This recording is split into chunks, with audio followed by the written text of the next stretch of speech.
Anda berada.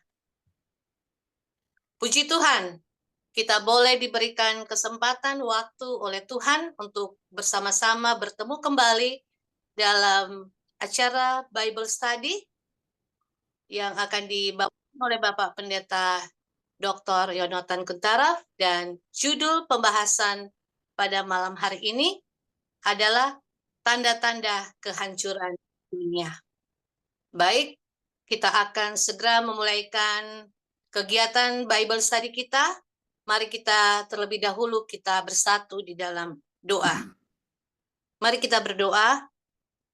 Puji dan syukur kami panjatkan kepada-Mu ya Tuhan, karena Engkau Allah yang sungguh baik di dalam kehidupan kami.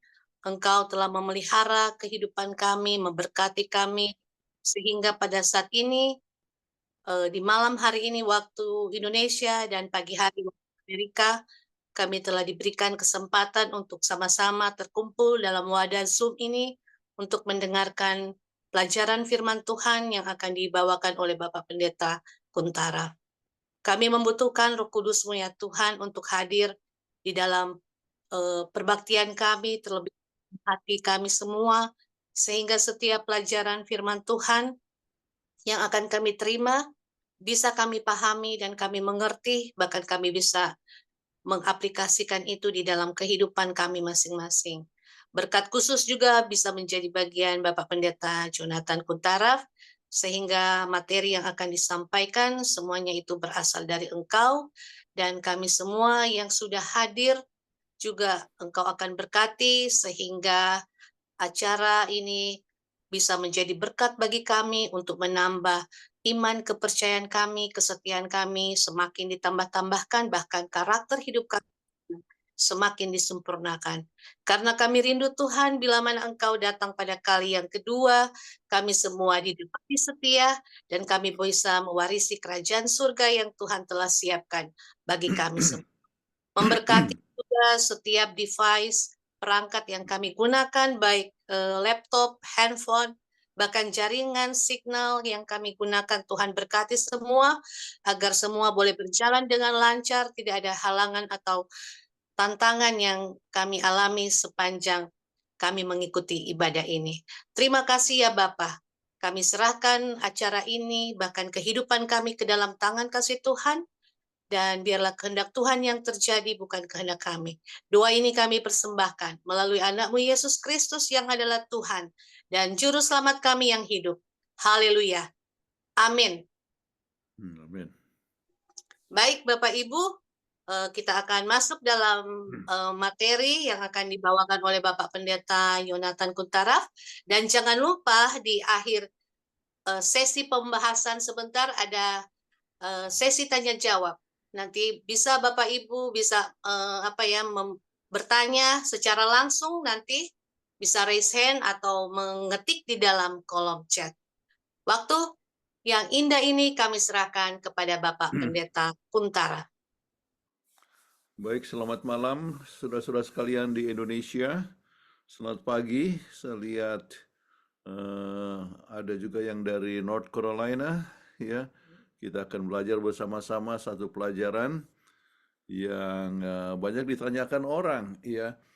Kenapa? Oleh sebab ini banyak sekali gejala-gejala yang terjadi. Apakah kapan itu kiamat? Kapan tanda kehancuran dunia? Banyak orang berpikir kalau kiamat itu kehancuran daripada dunia. Baik, kita akan coba lihat akan ini. Saya akan coba share screen, ya.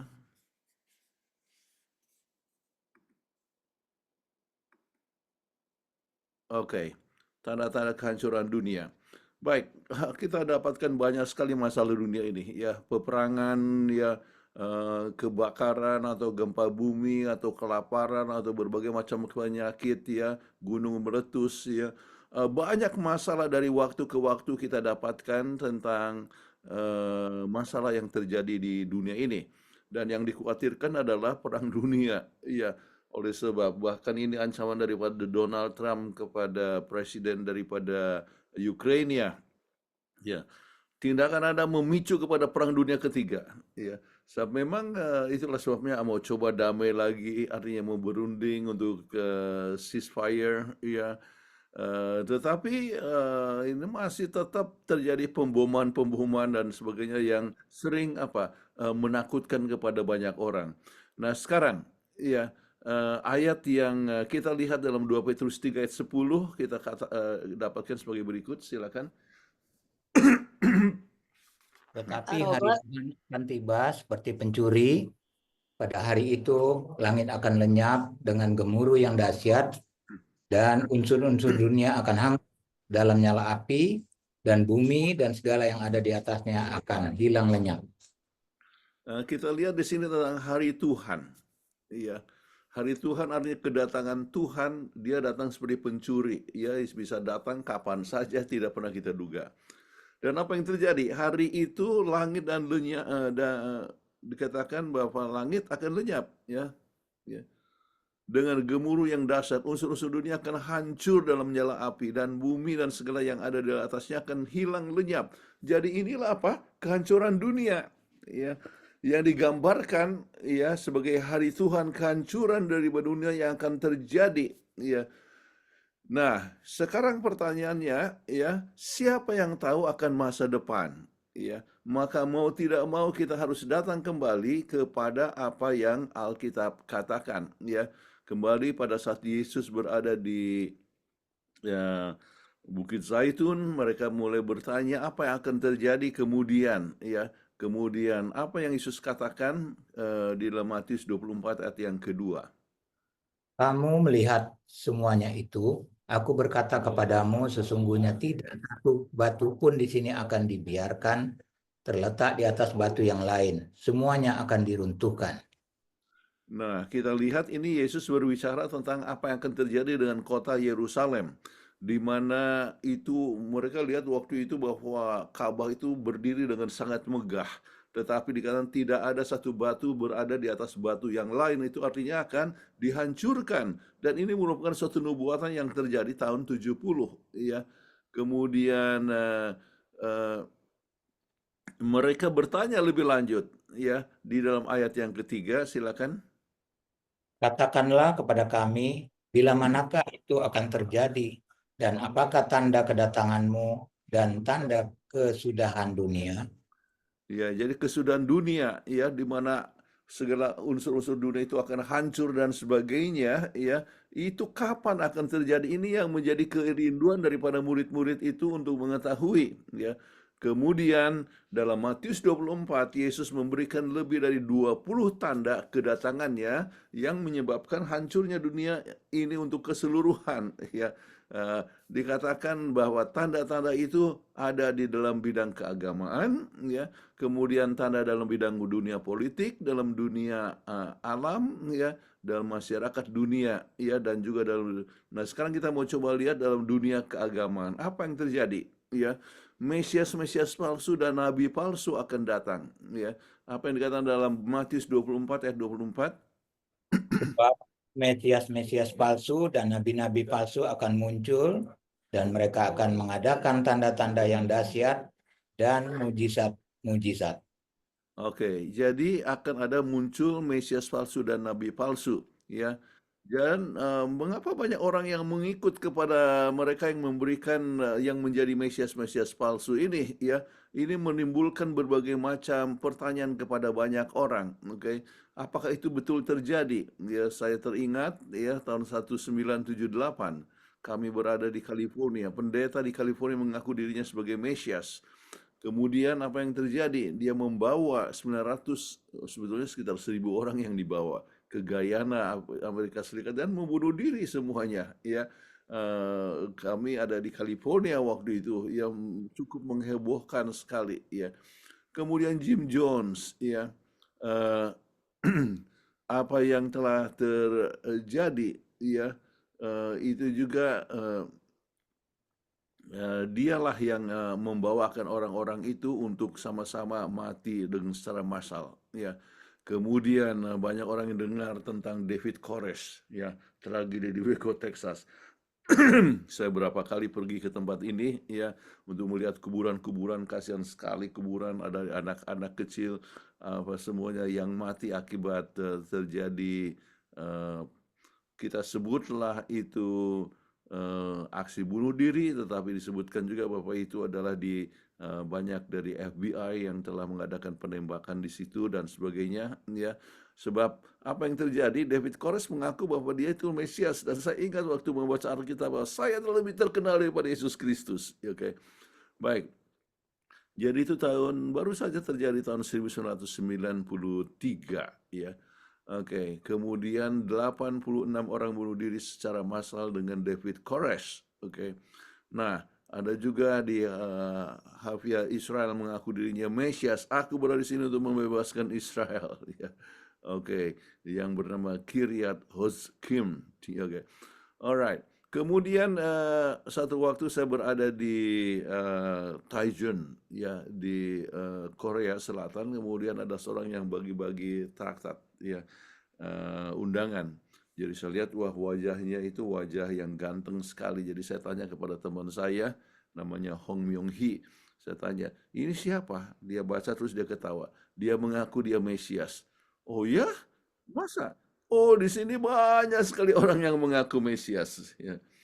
Saudara-saudara sekalian, ini adalah hal yang terjadi. Nabi-nabi palsu sekarang itu muncul dalam bentuk ahli nujum atau sihis, ya, peramal nasib yang mengaku bahwa mereka mengatakan masa depan Anda, ya. Jadi ini menunjukkan akan terjadi pada akhir zaman. Kemudian apa yang dikatakan dalam ayat 4 dan 5? Waspadalah supaya jangan ada orang yang menyesatkan kamu.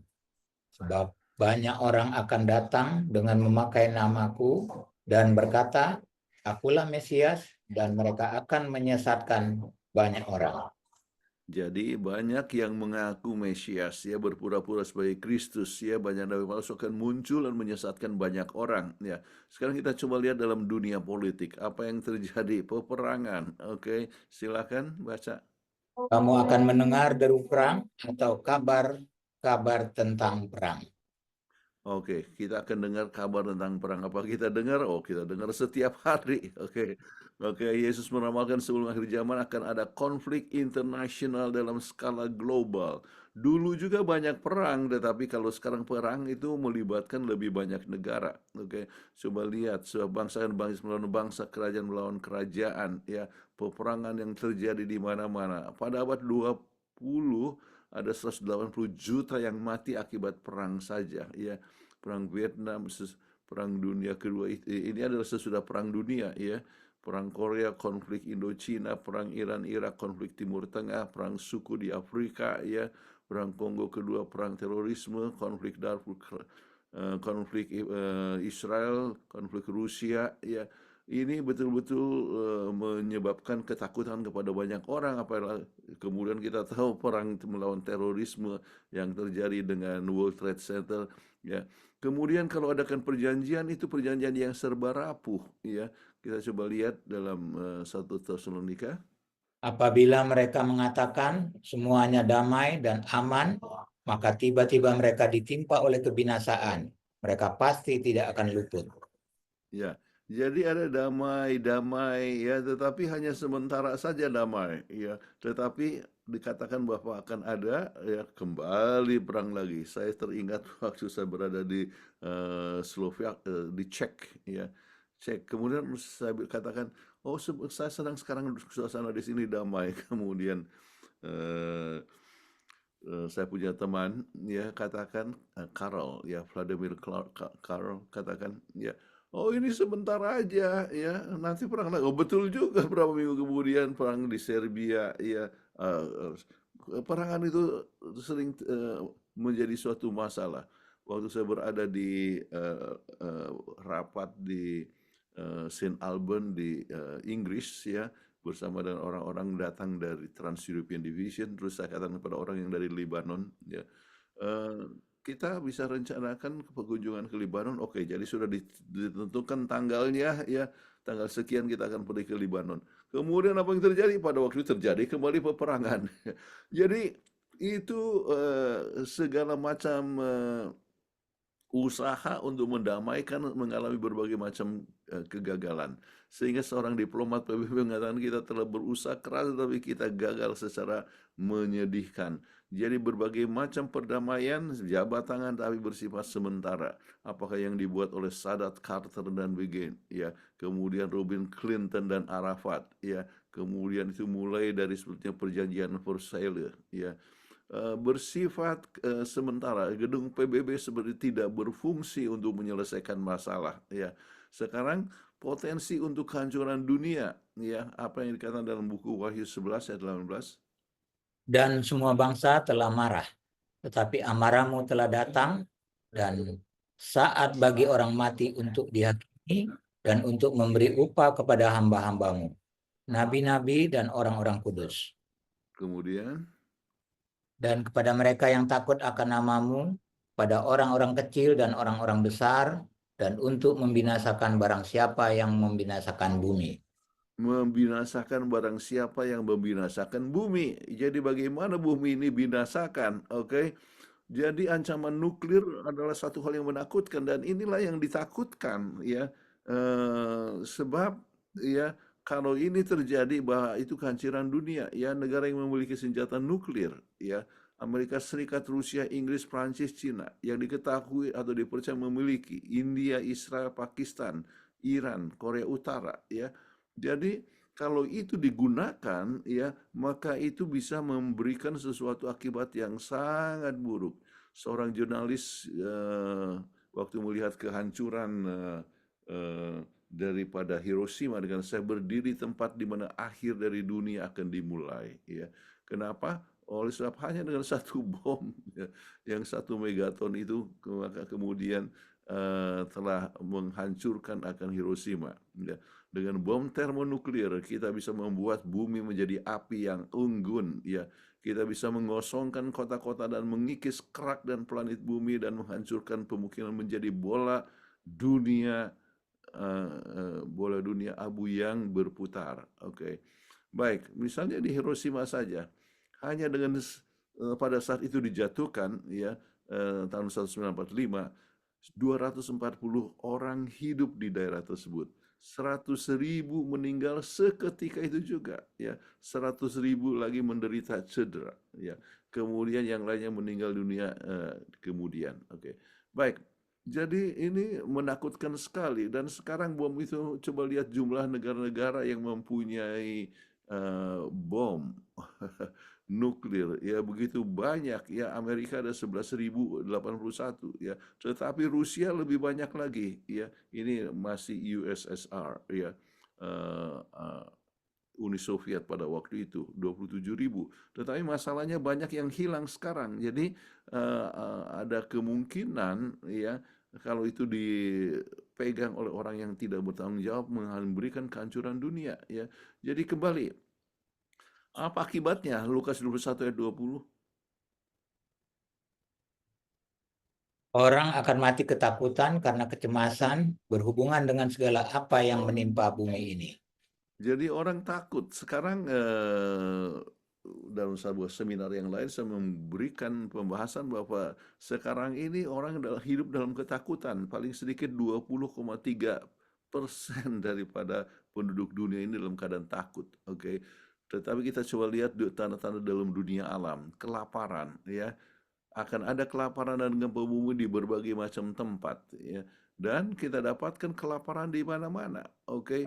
Di mana orang harus antri untuk dapatkan makanan, ya. Dan apa yang didapatkan laporan PBB kekurangan makanan di 38 negara, ya. 1/6 kekurangan gizi, ya. Kemudian 10.000 orang yang mati setiap hari atau 2,5 juta per tahun mati karena kelaparan. Ini satu hal yang sangat menakutkan sekali. Jadi keadaan dunia sedang mendekati kepada kehancuran dan banyak orang-orang yang hidup dalam satu kehidupan yang kotor kita sebutkan, ya. Sebab banyaknya penduduk dunia yang yang tidak memikirkan sanitasi, kemudian apa yang terjadi ya dengan banyaknya penduduk dunia seperti yang di India sekarang ini ya, maka terjadi berbagai macam kelaparan. Kelaparan di Afrika ya, kemudian munculnya wabah penyakit ya. Banyaknya wabah penyakit kita lihat ya, jutaan orang yang meninggal dunia oleh sebab berbagai macam penyakit. Apakah itu mula-mula dulu cacar air, ya kolera, disentri, lepra, typhoid, tetapi kemudian munculnya AIDS ya, di mana puluhan juta orang yang kena ya. Kemudian apa yang terjadi COVID-19 ya, yang cukup menakutkan ya, dan banyak juga orang Indonesia yang mati oleh sebab ini ya. Jadi eh, ini dulu dikatakan Black Death itu ya, eh, wabah yang disebut kematian hitam itu menyebabkan kematian 25 juta orang. Dikatakan tidak ada artinya dibandingkan dengan korban-korban daripada AIDS ya, ataupun juga COVID ya. Baik, ini satu hal yang menakutkan, kanker dan AIDS menimpa jutaan orang ya akibatnya ya. Dan ini bicara tentang masalah penyakit AIDS yang menjadi akibatnya, sehingga AIDS dianggap sebagai satu penyakit sampar ya. Tetapi kembali munculnya kepada kita sebutkan tadi COVID ya.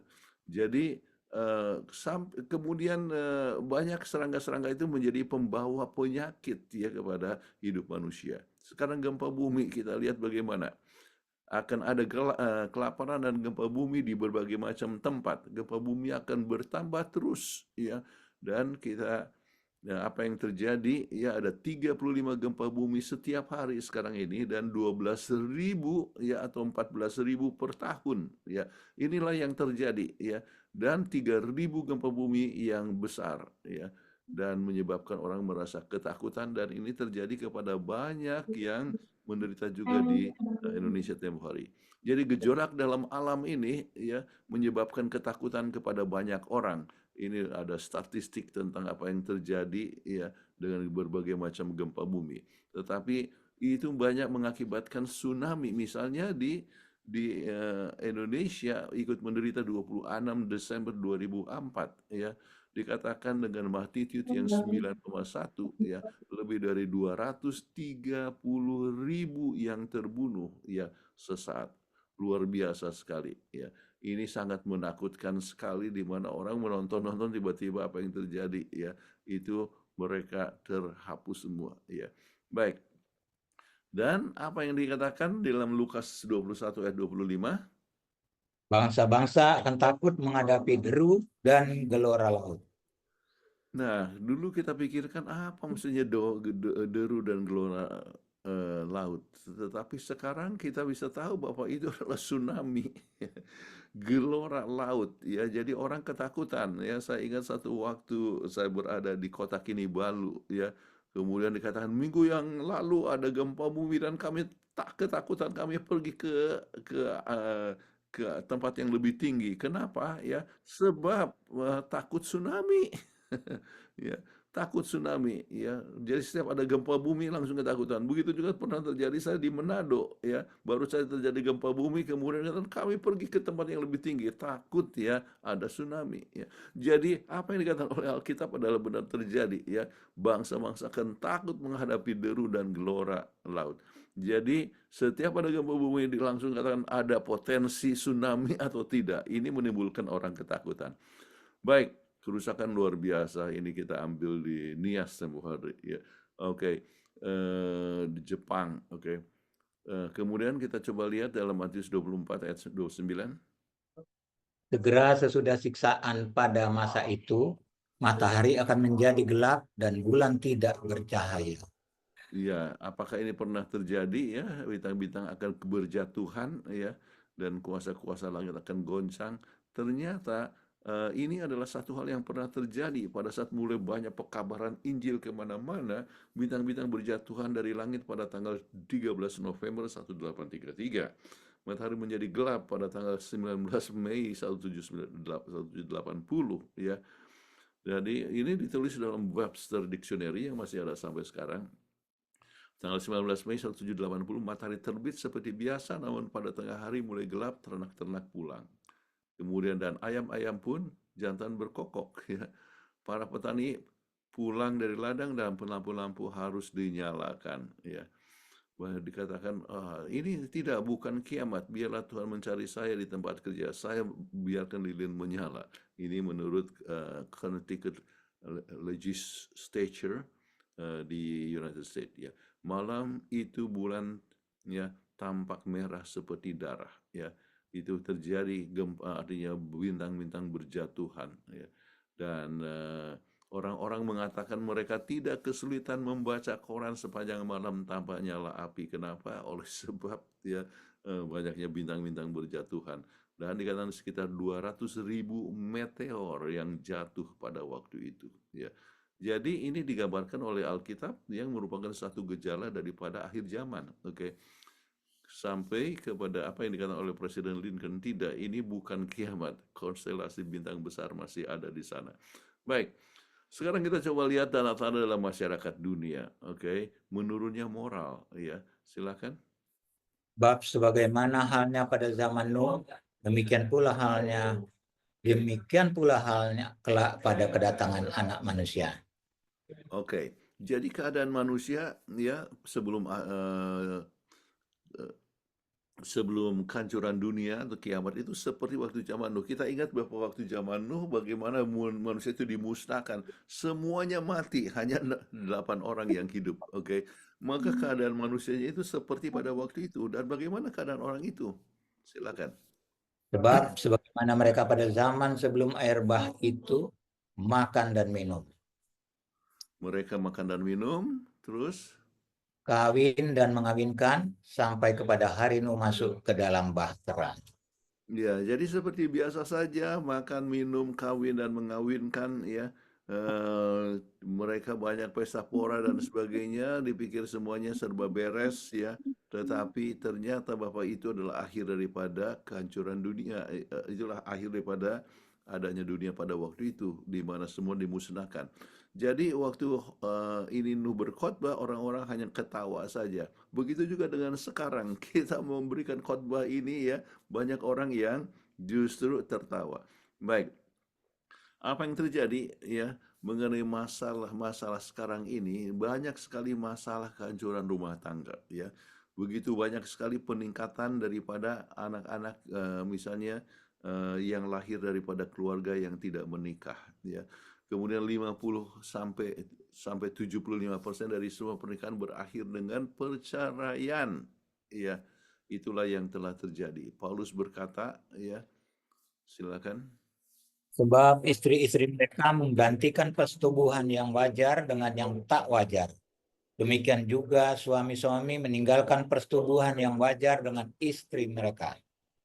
Kemudian Menyala-nyala dalam birahi mereka seorang terhadap yang lain, sehingga mereka melakukan kemesuman. jadi ini sudah diramalkan sebelumnya tentang keadaan dunia sekarang ini, yaitu banyaknya kelompok-kelompok lesbian ataupun homoseksual, ya. Jadi yang hubungannya adalah hubungan sejenis, ya.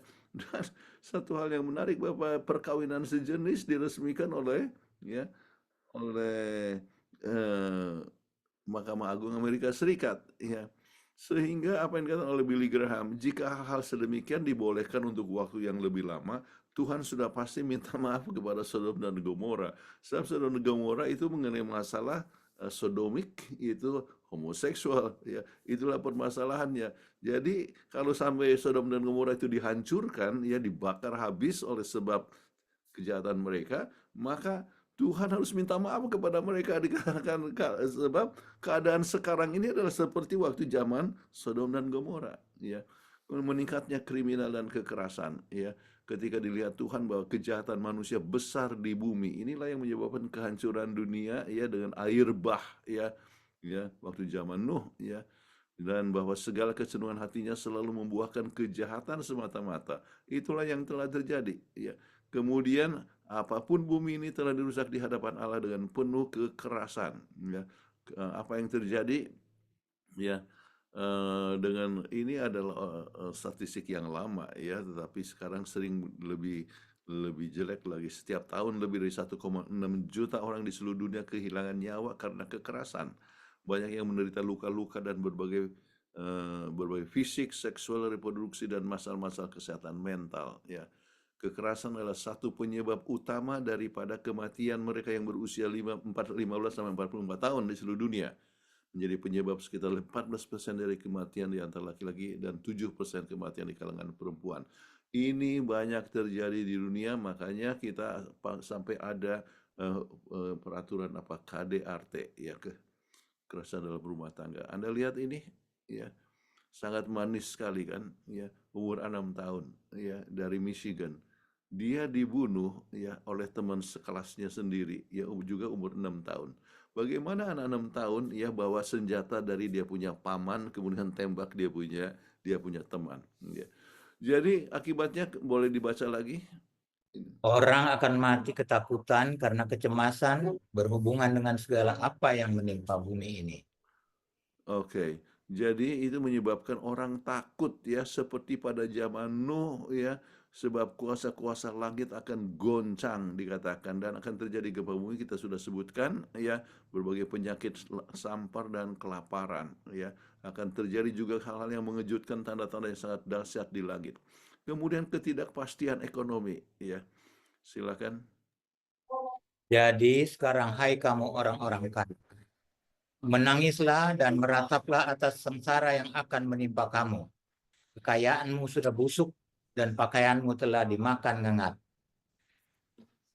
Kemudian, Emas dan perakmu sudah berkarat, dan karatnya akan menjadi kesaksian terhadap kamu dan akan memakan dagingmu seperti api. Kamu telah mengumpulkan harta pada hari-hari yang sedang berakhir.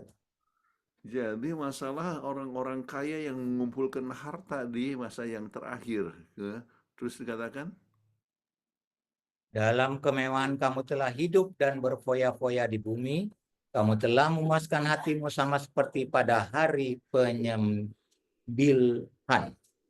ya, ini sangat menakutkan, ya. Jadi apa yang digambarkan di sini, ya, adalah sesuatu yang terjadi sekarang ini. Saudara tahu, sekarang ini, ya, di Amerika sesudah pemerintahan yang baru, ya, maka dia menggunakan Elon Musk, ya, dan dia dikatakan bahwa mau coba membuat keuangan menjadi lebih efisien. Kemudian memecat ribuan orang, ratusan ribu orang. Oke, kemudian mereka membuat satu peraturan, ya, yaitu pengurangan pajak, ya. Tetapi pengurangan pajak itu yang mendapat keuntungan adalah orang-orang yang kaya-kaya, ya. Jadi orang yang kaya makin kaya, ya. Itu menyebabkan banyak sekali yang marah dan sebagainya, akhirnya memboikot Elon Musk. Kemudian apa yang terjadi? Stoknya turun dan sebagainya. Dalam waktu hanya beberapa hari, ya, dia punya kekayaan daripada Elon Musk berkurang 143 miliar dolar, ya, ya. Tetapi kita lihat bahwa ini merupakan suatu masalah. Kita ambil contoh lagi juga di Indonesia, ya, dengan korupsi, ya. Sementara banyak orang yang susah untuk makan, ya, bahkan ada yang disebutkan di Nusa Tenggara ada yang menyembelih, ya, perutnya oleh sebab tidak bisa makan, ya, tidak bisa memberikan makan kepada anaknya, ya. Kemudian apa yang terjadi? Ada orang yang korupsi sampai 3 triliun. Wah, itu satu hal yang betul-betul menakutkan sekali. Oke. Jadi kita lihat tanda-tanda yang tak terpenuhi, ya, Mesias palsu, perang dan kabar perang, mengharapkan kedamaian namun tidak ada perdamaian, kelaparan, wabah penyakit, gempa bumi, ketidaksusilaan seksual, rumah tangga berantakan, kekerasan mengisi daerah kita, kemudian ketidakpastian ekonomi, ya. Ketidakpastian ini, ya, bayangkan, ya, bermiliar triliun yang orangnya kaya juga akhirnya oleh sebab mereka terlalu serakah, ya, mengalami berbagai macam masalah. Ini terjadi. Kemudian muncul lagi tambahan ini, pengetahuan meningkat, ya, silakan. Tetapi engkau, Daniel, sembunyikanlah segala firman itu dan meteraikanlah kitab itu sampai pada akhir zaman. Baik, kemudian Banyak orang akan menyelidikinya dan pengetahuan akan bertambah. Jadi pengetahuan akan bertambah. Ini pengetahuan untuk membaca Alkitab, mengerti akan Alkitab, dan juga pengetahuan yang secara umum. Dan itulah yang telah terjadi, ya. Sekarang kita semua selalu menggunakan komputer, ya. 90% dari semua ilmuwan dan teknisi yang pernah tinggal hidup sekarang ini. Jadi itu menunjukkan bahwa baru saja penambahan pengetahuan itu dalam waktu beberapa tahun terakhir ini saja. Ledakan ilmu pengetahuan yang luar biasa, ya. Seperti yang terjadi. Misalnya diperlukan 6.000 tahun untuk menaikkan, ya, kecepatan dari 50 km per jam ke 3.000 km per jam. Oke. Tetapi ya hanya diperlukan 25 tahun untuk meningkatkan kecepatan kendaraan dari 300 km per jam ke 27.000 km per jam. Ini satu hal yang sangat luar biasa sekali. Jadi itu semua telah terdapat di dalam Alkitab. Dan tanda yang sangat penting adalah berita kebenaran ke seluruh dunia. Silakan. Dan Injil Kerajaan ini akan diberitakan di seluruh dunia menjadi kesaksian bagi semua bangsa. Sesudah itu barulah tiba kesudahannya. Oke, jadi pekabaran Injil akan dikabarkan kemana-mana. Sekarang luar biasa sekali kabar Injil, ya, menunjukkan Allah sedang bergerak, ya. Pekabaran Injil di mana jutaan orang menerima akan kebenaran, ya, di mana-mana dengan pekabaran Injil. Melalui buku, melalui majalah, radio, televisi atau internet, ya, luar biasa sekali, ya. Kita mempunyai AWR, ya, yang mengcover seluruh dunia, ya. Kemudian Guam, Siberia ataupun Lisbon atau Brasil mengcover seluruh dunia. 50 juta Alkitab diedarkan setiap tahun dalam 1928 bahasa. Menunjukkan hal yang luar biasa. Tahun 1996 Mark Finley berkhotbah dalam satu bulan di Florida, dan pekabarannya dapat diterdengar di 5.000 lokasi seluruh dunia, ya. Tetapi itu adalah awal daripada KKR Net, ya. Kemudian 2 tahun kemudian Dwight Nelson kabarkan dari Michigan. Kebetulan saya menerjemahkan ke dalam bahasa Indonesia. Itu bisa ditangkap di 100 negara, ya, dalam 40 bahasa. Dan itu adalah awal. Sekarang ya KKR Net kita bisa berkhotbah. Saya pernah berkhotbah dari Jakarta dan dikabarkan ke seluruh Indonesia, seluruh dunia, ya. Jadi kita bisa lihat bahwa ini hal yang sangat luar biasa. Sama seperti dengan Zoom ini, ya. Yang ikut di sini ada orang-orang Indonesia yang ada dari Kalimantan, dari Timur, ya, dari Jakarta, ada yang dari Amerika. Jadi pekabaran ini dikabarkan dengan cara yang luar biasa sekali. Dan itu menunjukkan adalah tanda untuk kedatangan Yesus, di mana akhirnya dunia ini akan dihancurkan dan kita memasuki satu dunia yang baru, ya. Nah, apa yang dikatakan oleh Alkitab? Apabila semuanya itu mulai terjadi, bangkitlah dan angkatlah mukamu, sebab penyelamatanmu sudah dekat. Jadi kalau kita dengar itu semua berita tanda-tandanya, maka kita harus angkat kita punya kepala, ya, muka kita. Penyelamat sudah dekat. Yesus akan datang dengan segera. Dan apa yang kita harus buat? Ya, silakan. Sebab itu hendaklah kamu juga siap sedia, karena Anak Manusia datang pada saat yang tidak kamu duga. Jadi kita harus siap untuk kedatangan Yesus Kristus. Bagaimana kita dapat bersedia? Ya, kita lihat 2 Petrus 3:14. Sebab itu, saudara-saudaraku yang kekasih, sambil menantikan semuanya ini, kamu harus berusaha supaya kamu kedapatan tak bercacat dan tak bernoda di hadapannya dalam perdamaian dengan Dia. Jadi kita harus berdamai dengan Tuhan, artinya kita terima Dia sebagai juru selamat kita, terima Dia sebagai pencipta, penebus, kemudian kita mempunyai kehidupan yang tak bercacat dan bercela, artinya hidup yang menurut akan hukum Tuhan. Jadi Tuhan akan datang segera, oke? Jadi Roh Kudus tetap memanggil kepada kita masing-masing supaya kita siap. Jadi betapa senangnya hidup di surga. Jadi apakah Anda siap untuk kedatangannya? Ini adalah pertanyaan yang masing-masing kita harus jawab. Dan kita harapkan kita semua siap kapan saja Yesus datang, dan kita termasuk orang yang akan diselamatkan dan hidup bersama dengan Tuhan dalam kerajaan surga, sebab dunia ini akan hancur, ya, dan akhirnya akan diperbaharui, ya, dan menjadi dunia yang baru di mana tidak ada lagi kejahatan, tidak ada lagi penyakit, tidak ada lagi kematian. Kita akan hidup untuk selama-lamanya. Kiranya kita boleh menyiapkan diri untuk peristiwa yang besar itu. Silahkan kalau ada pertanyaan. Amin.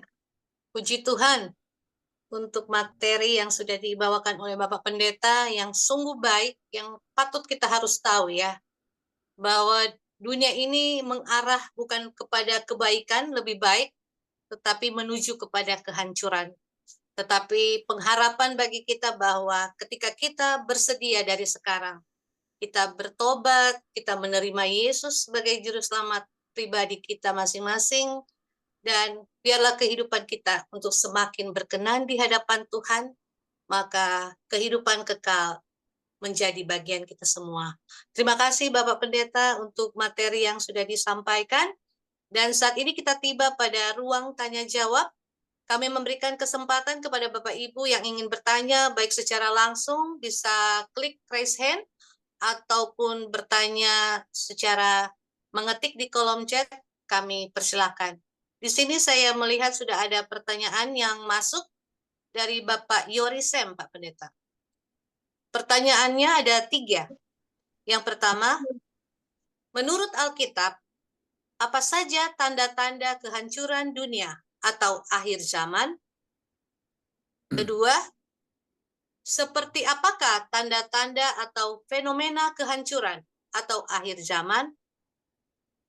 Pertanyaan ketiga, apa jalan menuju kehancuran dalam Alkitab? Dipersilakan Pak Pendeta. Oke, jadi kita sebut tanda-tanda kehancuran, ya, adalah seperti yang sekarang ini, ya, di mana kita dapatkan berbagai macam tanda, ya, menuju kepada kehancuran dunia, ya, yaitu tanda-tanda kedatangan Yesus yang digambarkan dalam buku Matius pasal 24, ya. Jadi tentang adanya Mesias palsu, kemudian adanya gempa bumi, ya, kelaparan, ya, kemudian berbagai macam penyakit dan peperangan, ya, peperangan yang sekarang, ya, kita melihat tanda-tanda menuju ke arah sana, ya, sebab, ya, kita tahu bahwa di samping masalah Rusia yang menghendaki Ukraina, ya, dan mengharapkan untuk menguasai Eropa, kita dapatkan juga Tiongkok yang mau coba mengambil Taiwan, ya. Kemudian sekarang Amerika juga ini Donald Trump mau mengambil Panama, ya, ya. Kemudian mau menghendaki Kanada menjadi negara ke-51, kemudian mau mengambil juga Greenland, ya, ya. Itu keserakahan manusia, ya, yang menimbulkan apa, tanda-tanda itu peperangan menuju kepada perang dunia yang ketiga, ya. Dan perang dunia ketiga seperti yang kita sudah gambarkan tadi, ya, dengan kalau pakai perang nuklir, ya, memang dunia ini akan hancur, ya. Jadi kita melihat gejala-gejala ke arah tersebut. Di samping kenyataan seperti apa yang terjadi dengan berbagai macam penyakit yang datang, kehancuran yang menyebabkan orang penuh dengan ketakutan, ya, di samping gempa bumi ataupun tsunami yang sangat menakutkan. Tidak pernah terjadi tsunami seperti yang pernah terjadi dalam 2004, ya, di mana di Aceh, ya, itu sampai sekitar 230.000 orang yang mati. Itu sangat menakutkan sekali, ya, ya. Baik, kemudian fenomena kehancuran atau akhir zaman, ya. Jadi yang digambarkan dalam 2 Petrus 3 ayat yang ke-10 tadi, bahwa akhirnya oleh sebab berbagai macam berbagai macam peperangan terjadi, kemudian kedatangan Yesus yang kedua kali, kemudian orang benar akan naik ke surga, ya kita sudah bahas pada minggu yang lalu, maka yang di dunia ini tinggal itu hanya orang jahat. Dan apa yang terjadi dengan orang jahat? Mereka akan saling bunuh dan sebagainya. Dan itu adalah satu masa juga ya, sebelum itu terjadi apa yang disebut 7 bala akhir, ya. 7 bala akhir yang menyebabkan juga akan berbagai macam kehancuran kepada dunia ini, ya. Yang digambarkan dalam buku Wahyu, ya. Ya. Jadi itu semua ya menunjukkan akan gejala-gejala bahwa masa kehancuran dunia itu akan ya, tidak akan lama lagi akan terjadi. Apakah jalan menuju kehancuran dalam Alkitab? Ya, ya, dalam itulah semua yang kita sebutkan tadi. Ya, jalan menuju ke kehancuran itu, misalnya perundingan-perundingan yang tidak berhasil. Sekarang Amerika ya coba Donald Trump pernah katakan dalam 1 hari dia jadi presiden langsung tidak ada lagi perang. Tetapi akhirnya kemudian berunding tetapi tanpa melibatkan Ukraina. Akhirnya ini presiden Ukraina datang tetapi waktu di kantor di White House ya tidak dapatkan kata sepakat, dia tinggalkan. Jadi tidak ada lagi apa namanya rencana damai. Akhirnya dikatakan oh dia bersedia untuk damai. Oke. Sekarang sedang berunding. Sekarang Rubio ya dari Amerika ya sedang berada di Rusia merundingkan tentang kemungkinan perdamaian tersebut. Tetapi kembali apa yang dikatakan oleh Alkitab ya bahwa perundingan-perundingan itu adalah perundingan yang rapuh ya. Damai-damai itu adalah hal yang rapuh ya. Kemudian bahkan muncul lagi meletus. Ini pernah terus-terusan terjadi ya dengan Timur Tengah. Sekarang kelihatan seperti agak aman ya, ya ceasefire, ya gencatan senjata, ya antara Palestina dengan Israel. Tetapi kita lihat saja beberapa minggu yang akan datang, ya, ya akan kembali terjadi berbagai macam masalah. Jadi jalan menuju kehancuran adalah perdamaian yang rapuh yang digambarkan tadi oleh ayat Alkitab ya. Jadi kalau misalnya tidak bisa berdamai maka akan banyak masalah terjadi ya. Di samping gejala-gejala yang lain kita sebutkan secara tanda di alam ataupun juga tanda di dunia ekonomi ini bagaimana seorang bisa kehilangan ya 143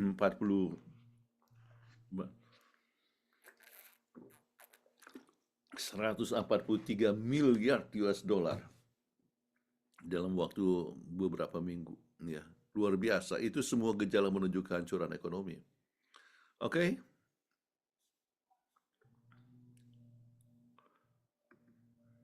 Baik, terima kasih Pak Pendeta untuk jawabannya. Semoga sudah terjawab untuk pertanyaan Pak Yorisem. Baik, ada lagi dari Bapak Ibu yang ingin bertanya? Kami masih beri waktu. Mungkin sambil menunggu dari Bapak Ibu pertanyaannya, saya akan membacakan pertanyaan yang ada di tangan saya, Pak Pendeta. Mengapa Yesus tidak memberitahu waktu kedatangannya, Pak Pendeta, supaya banyak yang selamat? Terima kasih. Kalau Yesus kasih tahu kapan dia datang, maka orang hanya bertobat pada hari yang terakhir. Ya. Jadi hari-hari sekarang ini orang tetap pesta pora, melanggar hukum dan sebagainya. Tetapi kalau misalnya dia akan datang 1 Januari 2026, ya. Orang baru bertobat tanggal 31 Desember 2025. Dan apa yang terjadi? Ya, itu tukang-tukang mereka masuk surga misalnya. Tukang copet masih mau mencari mangsanya di surga. Orang-orang yang melakukan kejahatan akan coba mencari. Jadi surga tidak berbeda dengan dunia ini ya. Ya. Jadi Tuhan sengaja tidak kasih tahu kapan dia datang supaya kita bisa selalu bersedia. Jadi kalau kita selalu bersedia, itu berarti bahwa kita membentuk tabiat Yesus, ya. Jadi kita harus menghidupkan kehidupan seperti kita hidup di surga, yaitu menurut hukum Tuhan, ya, penuh dengan kasih sayang, menolong satu sama lain, ya. Jadi kita membentuk tabiat ya Yesus untuk dapat hidup di surga, dikatakan hidup yang tak bercacat celah. Kita sebutkan tadi dalam 2 Petrus 3 ayat yang ke-13 ya. Jadi kita perlu ya membentuk tabiat Yesus untuk hidup di surga. Baik, terima kasih Pak Pendeta untuk jawabannya. Baik, ada lagi dari Bapak Ibu? Mungkin kalau belum ada, saya membaca dulu pertanyaan yang ada masuk di tangan saya. Apakah saat ini atau sekarang masih ada nabi palsu, Pak Pendeta? Oh iya, ya. Nabi palsu saya sebutkan tadi sekarang dengan ahli-ahli nujum, ya, sihis, ya. Jadi mereka kan mengatakan tahu apa yang terjadi, ya. Nah, di samping orang yang betul-betul mengaku dan memimpin kelompok-kelompok yang banyak yang manusia dan buat mujizat ya seakan-akan bahwa dia mempunyai kuasa sebagai seorang Mesias. Di samping itu ya dengan nama-nama saya sebutkan tadi David Koresh ataupun juga Jim Jones ya. Tetapi ya dalam bentuk arti nabi itu apa? Nabi itu artinya dalam bahasa Inggris itu seer ya, orang yang melihat ya akan depan. Jadi ahli nujum sekarang ini atau sihis itu mereka bisa bertindak seperti nabi memberitahu apa yang menjadi nasib Anda ya pada masa mendatang ya. Dan banyak orang yang cari-cari itu ya ahli nujum dan kadang-kadang menggunakan kuasa daripada setan ya. Dan memang selalu menggunakan kuasa setan untuk coba meramalkan ke masa depan Anda. Itu adalah nabi palsu yang sangat banyak dan berkeliaran di mana-mana. Baik, Pak Pendeta mau bertanya sehubungan dengan pertanyaan yang tadi. Kalau ada yang kita dengar Pak Pendeta yang orang yang memiliki indera keberapa itu ya, yang istilahnya seperti indigo itu Pak Pendeta.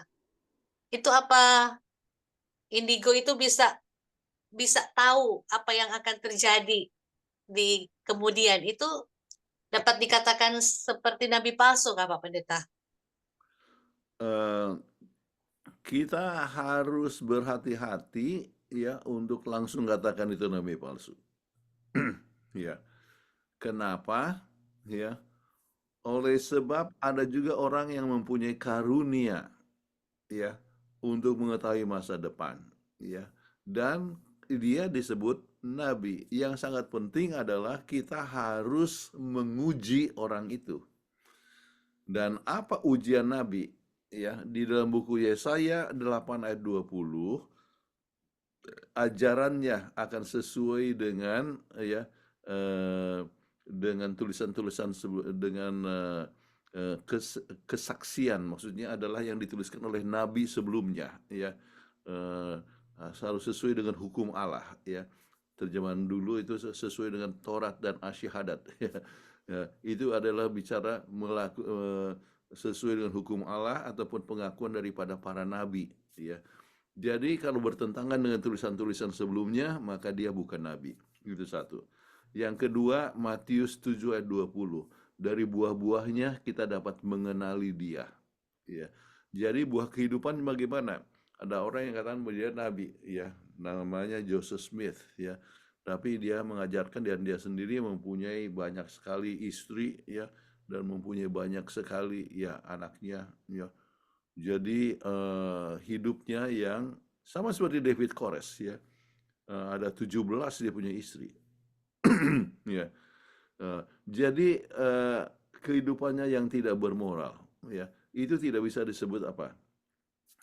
Nabi ya. Jadi dari hidupnya. Kemudian kita lihat dari Yeremia 28 ayat 9, ya, yaitu nubuatannya harus genap, ya. Jadi kalau seorang mengatakan apa yang terjadi masa depan harus betul-betul genap, ya. Itu adalah seorang nabi. Kemudian 1 Yohanes 4 ayat 1 sampai 3, dia harus menerima Yesus adalah Tuhan yang datang ke dunia ini, ya. Jadi dia adalah seorang nabi. Ya. Jadi kalau tanpa itu maka kita tidak dapat menerima bahwa dia adalah nabi. Ya. Mudah-mudahan Baik, menolong. terima kasih Pak Pendeta sudah menjawab. Baik, dari Bapak Ibu yang ada, kalau mau bertanya, bisa Tadi ada secara yang langsung. angkat tangan, saya lihat Oh, saudara Dion Lebang. silakan. Selamat malam, terima kasih Pendeta. Tidak Saya bertanya, kedengaran. kalau bisa sekarang Ya, oke. Silakan Pak. bisa kedengaran? Ya, bisa lebih keras. Ya, pertanyaan saya ada hubungannya dengan pelajaran sekolah Sabat beberapa hari yang lalu mengenai perang yang bukan lagi dalam bentuk fisik. Kalau kita bahas malam ini kedengarannya dalam bentuk fisik, baik dalam kehancuran ekonomi, ancaman perang. Tapi kalau setan punya cara bukan berperang secara itu tadi, tapi dalam pikiran. Bagaimana bisa pendeta menjelaskan ini? Apakah ketiga itu berjalan bersamaan, ataukah ada saat-saat tertentu hanya kesulitan dalam persepsi yang menyebabkan, yang saya ambil contoh begini, satu saat nanti uang tidak akan dipakai atau punya uang tidak bisa dipakai untuk belanja. Atau ada yang punya uang tapi karena sistemnya bukan pakai uang, diblok dia punya handphone di mana uang di situ bisa dipakai untuk belanja. Itu salah satu membuat orang kesulitan supaya tidak bisa belanja. Artinya kalau dia tidak bisa belanja, walaupun punya uang tidak bisa makan juga. Berarti mereka akan kelaparan. Resiko di situ. Pertanyaan saya, apakah siksaan penderitaan seperti itu juga termasuk dalam tanda-tanda kedatangan Tuhan yang kedua kali? Oke, terima kasih. Ya, itu adalah termasuk yaitu bertambahnya ilmu pengetahuan dan berbagai macam peperangan yang terjadi, ya, peperangan di dalam diri manusia itu sendiri, ya, dengan pertempuran itu adalah pertemuan mengenai masalah berbagai macam ide yang masuk, ya, terjadi pergumulan di dalam diri manusia secara pribadi atau secara kelompok, ya. Makanya kalau kita sebut peperangan Armageddon, ya, peperangan Armageddon itu juga banyak orang berpikir itu adalah peperangan yang berada di lokasi Megiddo, ya. Tetapi lebih daripada itu, ya, di mana banyak masalah di Timur Tengah, ya. Peperangan itu adalah peperangan tentang masalah ajaran daripada Tuhan dengan ajaran yang berasal daripada setan, ya. Itu adalah hal yang sangat penting. Jadi itu gejala-gejala kedatangan Tuhan itu adalah satu perkara yang sangat kompleks, bisa dapat dilihat secara fisik, ya. Peperangan betul-betul terjadi peperangan dan itulah yang menyebabkan kehancuran dunia. Tetapi juga peperangan daripada ide, ya, dari berbagai macam ajaran yang menyebabkan sebagian mengikuti Tuhan, sebagian tidak mengikuti Tuhan. Kemudian masalah ekonomi juga, ya. Bukan hanya penggunaan HP artinya diblok, tidak bisa mengambilkan dia punya uang yang ada di bank, ya. Itu dapat terjadi, tetapi juga ada uang tetapi tidak bisa menggunakan itu uang, ya. Sambil contoh, pada masa COVID itu, ya, berapa banyak orang kaya yang punya uang berkelimpahan, ada uang, ya, tetapi tidak bisa. Saya dengar bahwa orang yang sangat kaya raya di Surabaya, ya, suami dan istri meninggal, bagaimanapun banyaknya uang, tetapi tidak bisa digunakan untuk menyembuhkan dia, ya. Jadi itu merupakan berbagai macam faktor-faktor yang menunjukkan akan tanda-tanda menuju ke kehancuran dunia. Oke. Baik, terima kasih Pak Pendeta. Gimana Pak Dion?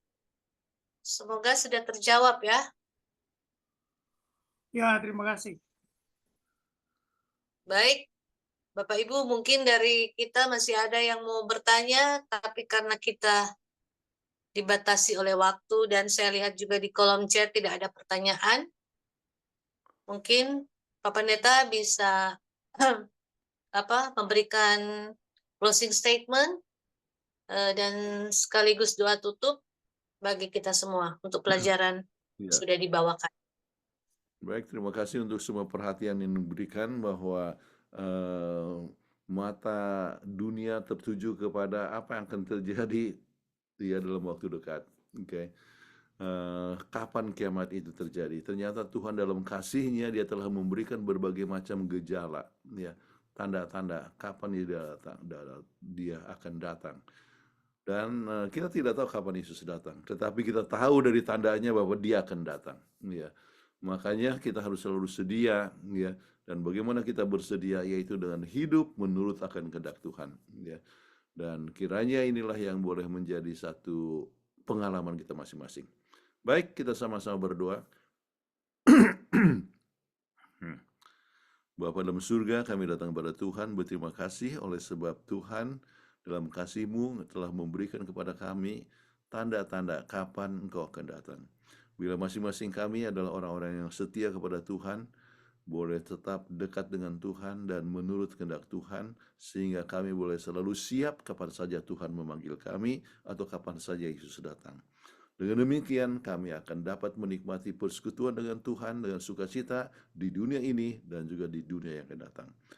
Kami mohon doa untuk seluruh pemirsa sekalian yang mengikuti akan pelajaran ini, supaya semuanya boleh bersedia untuk kedatangan Yesus. Kami mohonkan doa ini dalam nama Yesus Kristus, Juru Selamat kami. Amin. Amin. Terima kasih Pak Pendeta untuk pelayanannya. Tuhan memberkati. Terima kasih untuk seluruh partisipan yang sudah hadir. Jangan lupa kita bertemu kembali hari Selasa depan dengan waktu dan link yang sama. Silakan buka kamera dan mic untuk mengucapkan terima kasih kepada Bapak Pendeta. Jangan ditutup ya, saya akan pakai dia punya